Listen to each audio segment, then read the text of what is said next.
Invariance aussi par rotation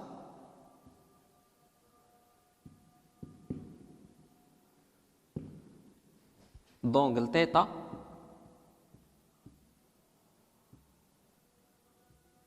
autour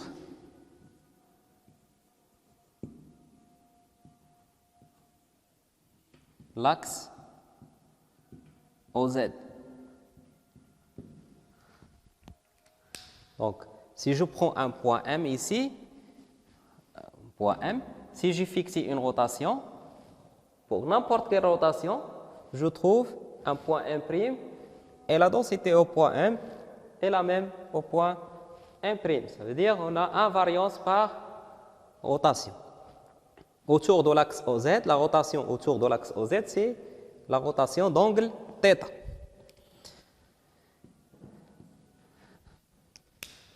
Implique que E de M ne dépend pas de θ, pas de l'angle θ, la coordonnée θ.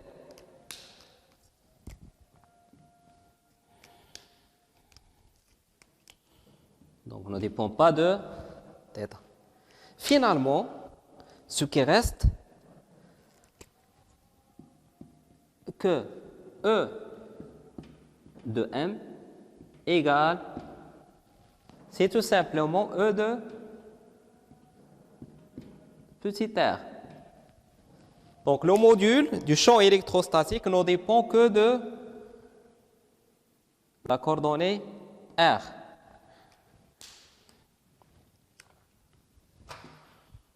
Très bien. Je regroupe maintenant les deux résultats, symétrie et invariance. Donc, symétrie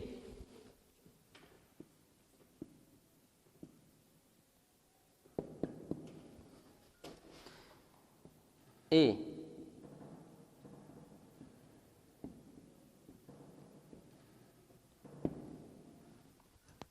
nous donne que pour les symétries, je rappelle qu'on a trouvé que E de M égale E de M suivant le vecteur ER. Voilà ce qu'on a trouvé pour l'étude des symétries. Donc, tout simplement, je remplace E de M par E de R ici. Je trouve que E de M égale tout simplement E de R suivant le vecteur ER. Voilà, résultat très important qu'on a trouvé, que le champ électrostatique, le module du champ électrostatique ne dépend que de R et le vecteur champ électrostatique est dirigé suivant le vecteur ER des coordonnées cylindriques. Deuxième étape, le théorème de Gauss. Donc, tout simplement,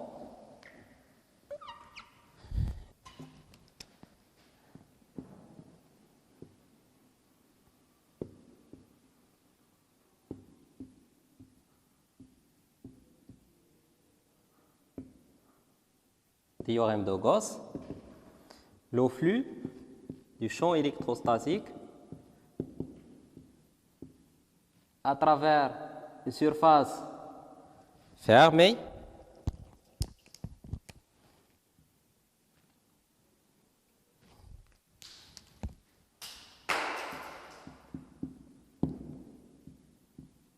égale Q intérieur divisé par epsilon 0.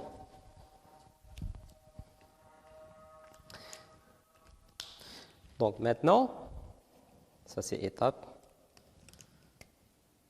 2 si vous voulez. Troisième étape.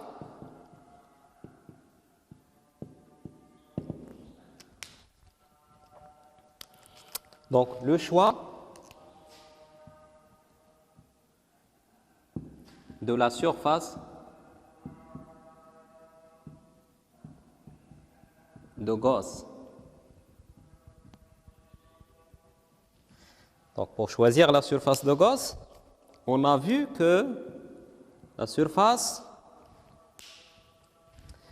doit être soit parallèle au champ électrostatique, E parallèle à ds, ou dans d'autres cas, on trouve les deux. Dans des morceaux de surface E parallèle à ds, et dans d'autres, E perpendiculaire à ds. Voilà un petit rappel. Ça aussi. Donc, on a le module, le champ électrostatique suivant le vecteur ER. Donc, la surface parallèle à ds, parallèle au champ électrostatique, c'est-à-dire que ds doit être aussi dirigé suivant le vecteur ER. Donc, la surface, une surface telle que ds est égal à ds suivant ER, la normale à la surface, c'est le vecteur ER, c'est la surface latérale d'un cylindre. D'accord? Donc, cylindre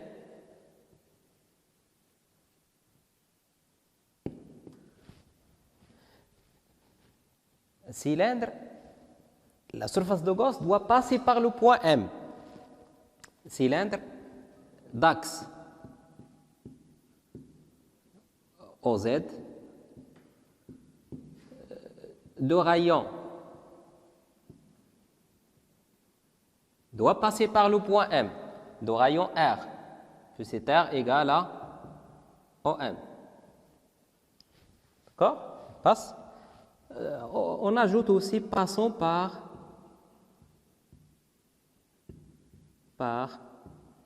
le point M. Très bien. Si je prends la surface latérale qui passe par le point M maintenant,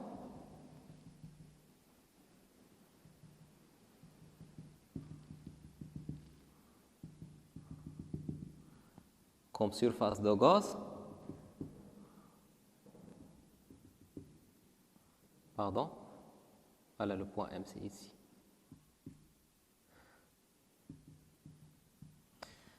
Là, la surface latérale. Mais la surface latérale, la surface de hauteur, je dois ajouter de hauteur H.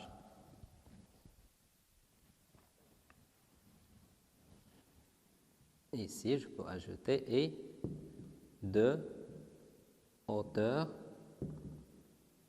H. Passons par le point M. Mais la surface latérale, tout seul, ne suffit pas. Parce que le théorème de Gauss, il s'applique sur surface qui est fermée. Donc, pour fermer la surface, ça veut dire on travaille dans le cas où on a des morceaux de surface. On ne travaille pas dans le cas où on a E parallèle à ds à n'importe quel point de la surface. On a E parallèle à ds, je dois choisir d'autres morceaux de surface pour fermer la surface et tel que E soit perpendiculaire à ds. C'est tout simplement les bases. Donc, cylindre de hauteur H, de rayon petit r, composé de la surface latérale, la surface se compose de la surface latérale, plus les surfaces des deux bases. Et pour ds ici,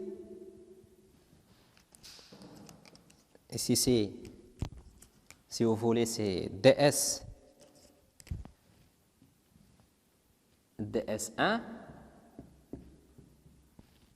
de l'intérieur vers perpendiculaire à la surface de la base, ds1, surface élémentaire au niveau de la base, perpendiculaire à la surface de la base, il se dirige de l'intérieur de la surface fermée vers l'extérieur. Pour la deuxième base, c'est suivant moins EZ, c'est ds de perpendiculaire aussi à la surface de la base, il se dirige de l'intérieur vers l'extérieur. Pour un élément de surface élémentaire au niveau de la surface latérale, c'est doit être perpendiculaire à la surface et se dirige de l'intérieur vers l'extérieur. C'est-à-dire, ça c'est ds latéral. C'est suivant le vecteur ER. ds2 suivant moins EZ, ds1 suivant EZ. Donc ça c'est entre parenthèses. C'est juste des explications.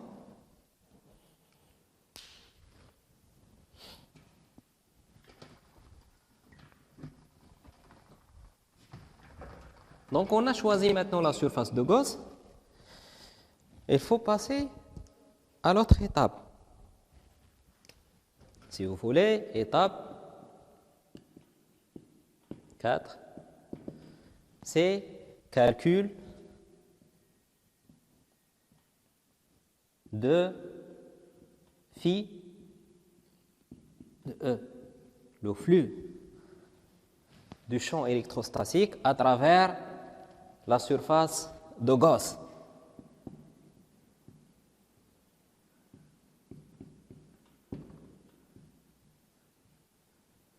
Très bien.